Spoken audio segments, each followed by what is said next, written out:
Assalamualaikum warahmatullahi wabarakatuh.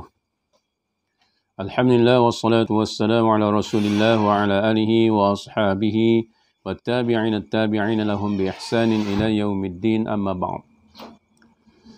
Para pelajar yang dirahmati oleh Allah sekalian, pertamanya kita bersyukur kepada Allah Subhanahu wa taala di atas limpah kurnianya kita dapat meneruskan sesi pembelajaran kita dalam suasana PKP ini. Insya-Allah saya meminta para pelajar, khususnya tahun 3, untuk membuka buku teks Kahfah. Buku teks Kahfah, Fiqh Syahadah. Pelajaran Fiqh Syahadah tahun 3 pada muka surat 24. Pada muka surat 24, saya masih lagi untuk mengulang kaji balik tentang tanda-tanda besar kiamat. Dulu saya dah bincang sedikit, panjangkan sedikit perbincangan saya tentang tanda-tanda kecil kiamat. Baik, para pelajar boleh buka muka surat 24, Fiqh Syahadah. Tahun 3, Fiqh Syahadah pada muka surat 24, iaitu info penting, tanda-tanda kecil kiamat dan tanda-tanda besar kiamat. Baik, banyak perkara yang saya sebut dahulu tentang tanda-tanda kecil kiamat yang saya nak sebutkan satu lagi pada hari ini, iaitu pada yang lalu saya terlupa nak sebut ini, tanda-tanda kecil yang terlalu penting untuk kamu memahaminya. Di antaranya disebut oleh Nabi SAW, tanda-tanda kecil kiamat itu ialah apabila seorang ibu melahirkan tuannya. Apa maksud ni kata-kata Nabi ni?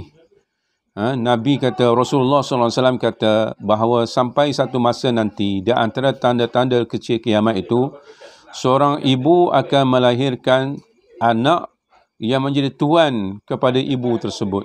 Maknanya, ibu akan menjadi hamba kepada anaknya. Anaknya mengarah kepada ibunya buat apa saja yang dia kehendaki. Suruh ibu dia buat macam ni. Buat ibu ataupun bapanya mengikut kehendak anak. Arah perintah ibu bapa dia buat mengikut kehendak anak dia. Seolah-olah seperti memperhambakan ibu atau bapanya. Inilah yang disebut oleh Nabi SAW, tanda-tanda kecil akan berlakunya kiamat. Benda ni banyak dah berlaku di zaman kita. Zaman kita ni dah banyak berlaku perkara yang disebut oleh Nabi SAW ini. Baik, itulah di antara perkara yang saya mungkin tertinggal dalam perkara yang disebut tanda-tanda kecil kiamat. Baik, kita masuk pada hari ini tentang tanda-tanda besar kiamat. Disebut dalam buku kita ini pada muka surat 24 ini ada 3. Turunnya Nabi Isa AS, keluarnya Dajjal merosakkan agama Islam, matahari terbit daripada ufuk barat, maknanya sebelah barat. Baik, disebut oleh Nabi SAW banyak hadis yang menyebut tentang tanda-tanda besar kiamat. Para ulama menyimpulkan ada 7 atau 8 perkara yang menunjukkan bahawa kiamat itu terlalu hampir. Tanda-tanda besar ini nak menunjukkan bahawa kiamat itu terlalu hampir untuk berlaku.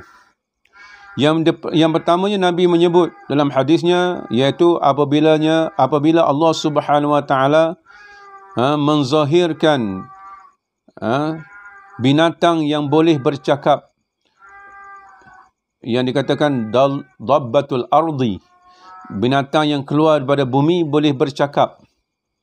Bercakap ini bercakap dengan bahasa manusia yang manusia faham. Binatang tersebut bercakap tentang apa? Tentang memperingatkan manusia akan hari akhirat.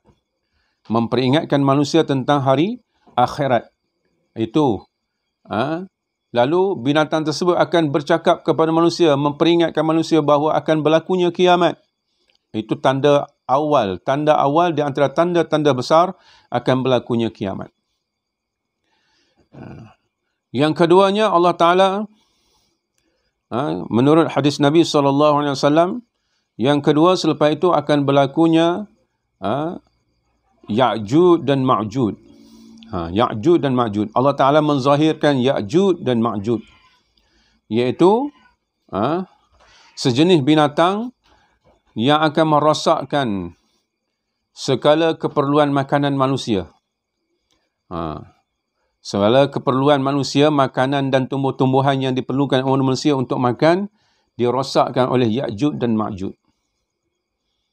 Seterusnya yang ketiga, iaitu Allah Ta'ala menzahirkan Dajjal yang disebut dalam buku kita ini. Keluarnya Dajjal yang merosakkan agama.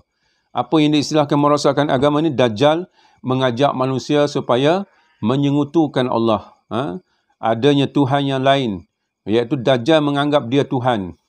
Suruh sembah dia, suruh ikut dia. Itu yang dikatakan merosakkan agama. Dajjal akan membawa segala keperluan makanan manusia setelah dirosakkan oleh Ya'juj dan Ma'juj.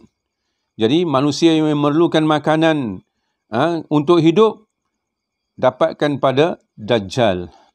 Jadi siapa yang dapat makanan pada Dajjal, Dajjal kata kena sembah dia. Inilah yang dikatakan merosakkan agama.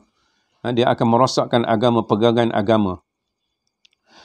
Melainkan mereka yang ada kekuatan iman dapat menyelamatkan diri daripada gangguan Dajjal tersebut. Baik.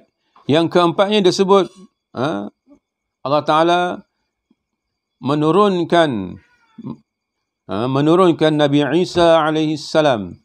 Nabi Isa alaihi salam diturunkan semula daripada langit untuk membantu Imam Mahdi.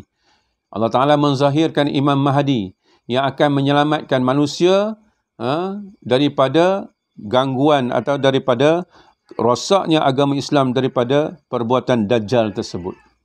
Dan Dajjal ini akhirnya akan dibunuh oleh Nabi Isa alaihi salam. Itu tanda-tanda besar. Bila ada Dajjal, bila ada turunnya Imam Mahdi, bila zahirnya Imam Mahdi dan turunnya Nabi Isa alaihi salam membantu Imam Mahdi, nak menunjukkan bahawa hari kiamat itu terlalu hampir. Kemudian akan berlaku selepas itu runtuhnya Kaabah. Runtuhnya Kaabah.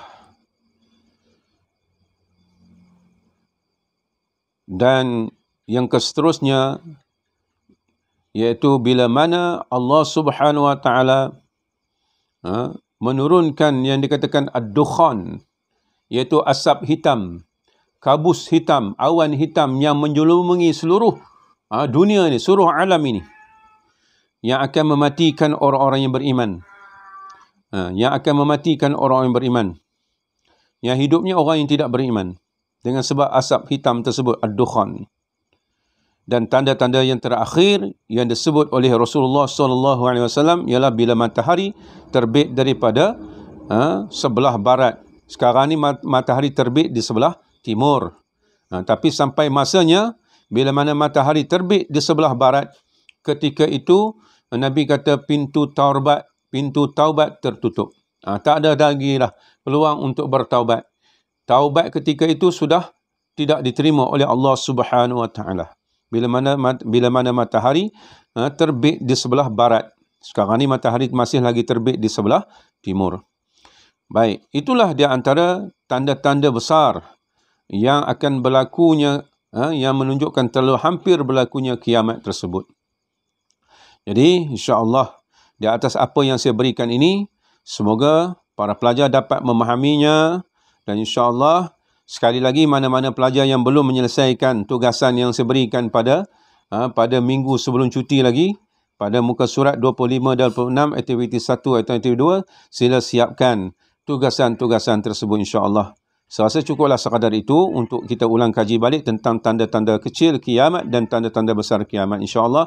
Semoga ada manfaatnya. Wabillahi taufiq wal hidayah. Wassalamualaikum warahmatullahi wabarakatuh.